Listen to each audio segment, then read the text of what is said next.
স্থান দিয়েছ তোমরা আমায় রান্নাঘরের বুকে, ধর্ম কেউ জানতে চায় না আমার দেহ শুঁকে।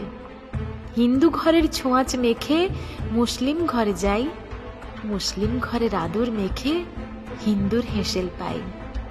জাত কি আমার কেউ জানে না, প্রশ্নও করে না কো।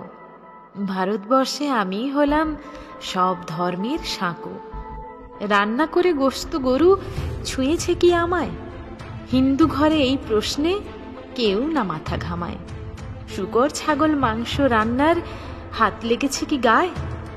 ধর্ম কিংবা জাত দিয়ে আমায় অচ্ছুত করে নেয়। বিচিত্র আমার জন্মভূমি, তবুও আমার বেলা, খেলে না কেউ আমায় নিয়ে জাত ধর্মের খেলা। আমার দেহে স্ফুলিঙ্গ ঠাসা, ভয় কি সবার তাতে? জাতির দেশের দগদগে